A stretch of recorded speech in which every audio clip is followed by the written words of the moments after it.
29তম দক্ষিণ দিনাজপুর জেলা বইমেলার শুভ সূচনা হলো বুনিয়াদপুর পৌর এলাকার ফুটবল ময়দানে। সোমবার বইমেলার শুভ উদ্বোধন করেন পশ্চিমবঙ্গ সরকারের গণশিক্ষা প্রসার ও গ্রন্থাগার মন্ত্রী সিদ্দিকুল্লাহ চৌধুরী। প্রধান অতিথি হিসেবে উপস্থিত ছিলেন রাজ্যের ক্রেতা সুরক্ষা দপ্তরের মন্ত্রী বিপ্লব মিত্র। এদিন বংশীহারি ব্লকের বিভিন্ন স্কুলের ছাত্রছাত্রী থেকে শুরু করে শিক্ষানুরাগী ও সাধারণ জনগণ এক বর্ণাঢ্য র্যালির মাধ্যমে জেলা বইমেলার বার্তা সকলের কাছে পৌঁছে দেন। এদিন বিকেলে মহাসাড়ম্বরে ও আদিবাসী নৃত্যের মধ্য দিয়ে এই বইমেলার শুভ উদ্বোধন করা হয়। জানা গিয়েছে 6ই জানুয়ারি থেকে 12ই জানুয়ারি অবধি চলবে এই বইমেলা দক্ষিণ দিনাজপুর জেলার বুনিয়াদপুর শহরের ফুটবল ময়দানে।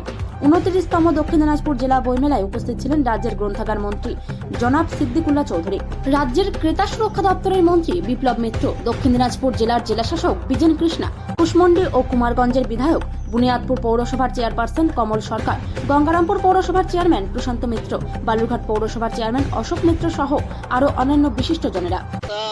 কারসাজি বলতে পারো, ফুট চাল বলতে পারো, মোবাইল কোম্পানির প্রযুক্তি তারা নেশার মতন এই যন্ত্রকে ঢুকিয়ে দিয়েছে।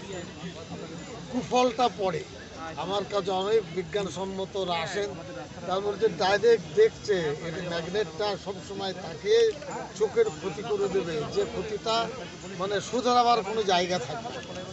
ব্যবহার হোক, কিন্তু মোবাইল ছাড়া চলবে না।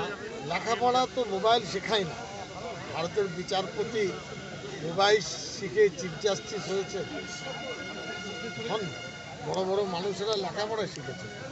আমরা সেই যোগসূত্রটা খানিক দুর্বল হয়েছিল, সেতুবন্ধন করতে চাইছি।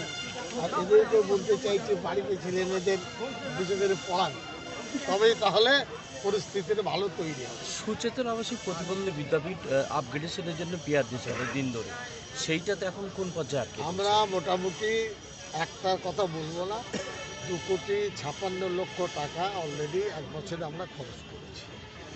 হওয়া উচিত ছিল, আগেও হয়নি, কয়েক বছর পরে হয়েছে, কিন্তু যাই হোক 19 বছর আর 22 বছর পরে যে কোনো একটা বছর পরেই হয়েছে। তবে এটা খুব এখন সময়োপচিত, কারণ বুনিয়াদপুরের যে কলেবর ছিল, ভৌগোলিক অবস্থান ছিল, সেটা একদম পুরোপুরি প্রায় চেঞ্জ হয়ে গেছে। সুতরাং নতুন বুনিয়াদপুরে বইমেলা এটা নিঃসন্দেহে আমার মনে হয় উপযোগী এখানকার মানুষের পক্ষে বইমেলাটা, এবং এর দ্বারা উপকৃত হবে মানুষ খুব, সেই জন্যই করা। ইন্টারনেটের ভিড়ে রাজ্যের মন্ত্রীর কি দাবি থাকবে? কারণ আপনি এলাকার বিধায়ক রয়েছেন, আপনার এলাকাতেই বইমেলা, মানুষ যা দাবি করবে আমরা সেটা বইমেলাতে আসার জন্য। যে আমি তো বলবো যে বইমেলাতে সবাই আসুক, এবং আমাদের এই সাব ডিভিশনের 4টা যে ব্লক আছে এবং 2টো টাউন আছে, এই সবাইকে বলবো যে তারা এই বইমেলাতে পার্টিসিপেট করুক, আসুক, এবং এসে এই বইমেলার উপকারিতা সেটা নিজেরা চোখে এসে দেখে যাক, এবং সব মানুষকে বলুক বইমেলাতে আসুক, বই কিনুন, বই পড়ুক, আরও বেশি করে ছেলেমেয়েরা মোবাইলের দিক থেকে বই পড়াতে যাতে আবার ঝুঁকে পড়ে, সেইটার জন্যই দরকার।